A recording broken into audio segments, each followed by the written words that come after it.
On va voir comment créer très rapidement des présentations avec l'extension MARP de VS Code.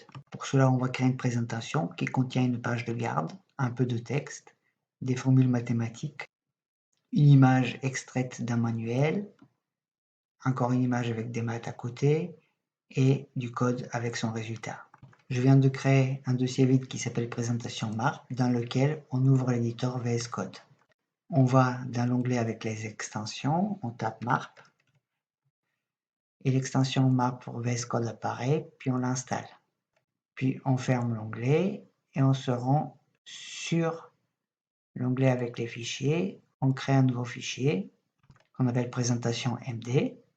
On commence par taper MARP true pour indiquer quand ça sera une présentation faite avec MARP. Puis on crée la page de garde qui sera composée d'un titre, de mon nom et de la date d'aujourd'hui.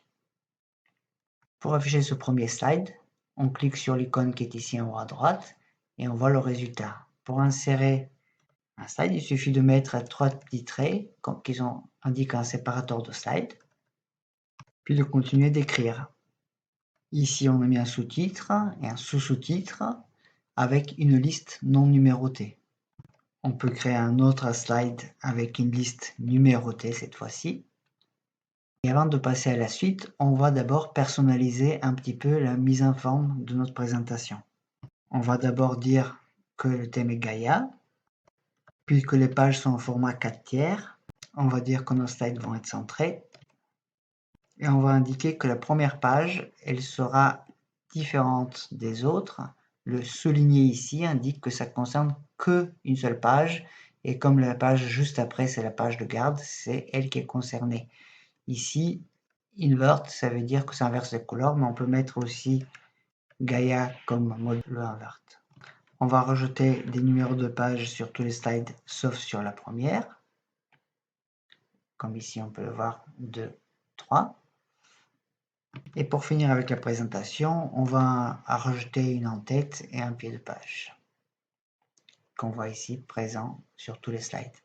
Maintenant qu'on a personnalisé nos slides, on va voir comment on peut créer un PDF à partir de ce qu'on vient de faire. On clique sur CTRL majuscule P et on commence à taper MARP exp comme export, puis on sélectionne la commande. Il nous propose le fichier présentation PDF. On fait exporter. Et dès que c'est exporté, il ouvre le fichier PDF qu'on peut voir ici en naviguant avec les flèches ou avec l'espace. Nous sommes prêts maintenant pour voir comment insérer des maths. Le MARP utilise Comatech qui nous permet d'insérer des maths comme un LaTeX avec $, c'est un mode display. On voit ici le résultat. Et avec des simples dollars, comme ici, c'est un mode inline math. Pour vous montrer comment insérer des images, j'ai préparé 2 images, une capture d'exercice du manuel 16 à maths et le portrait de Riemann récupéré à partir de Wikipédia. On revient sur notre fichier et on rajoute un slide qui montre l'exercice en image. Le point d'exclamation suivi de crochet et de parenthèses, ça veut dire insérer l'image qui est entre les parenthèses.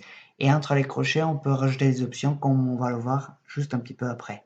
Dans le slide suivant, on va présenter une situation un petit peu plus compliquée dans laquelle on a inséré l'image Riemann JPEG qu'on a vu tout à l'heure, dans lequel on a donné un certain nombre de paramètres pour que l'image soit mise à gauche et qu'il soit de 70% de sa taille, suivi d'un texte qui lui évidemment reste sur la droite de l'image.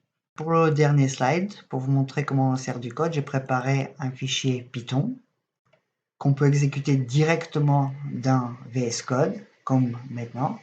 Et le résultat, ici, c'est une image qu'on va enregistrer dans le même dossier. On va l'appeler graph.png. Puis, on va copier le code ici présent. Et on va rajouter un slide dans lequel on va commencer un code avec 3 accents graves. Et puis on va terminer le code encore avec 3 accents graves. Et pour que le coloriage soit correct, on va indiquer le langage qu'on utilise, ici Python. On va insérer l'image avec le résultat du code.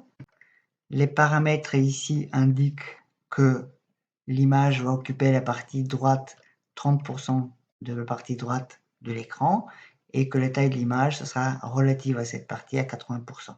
Maintenant que notre présentation est prête, on va l'exporter, cette fois-ci, on va l'exporter en HTML.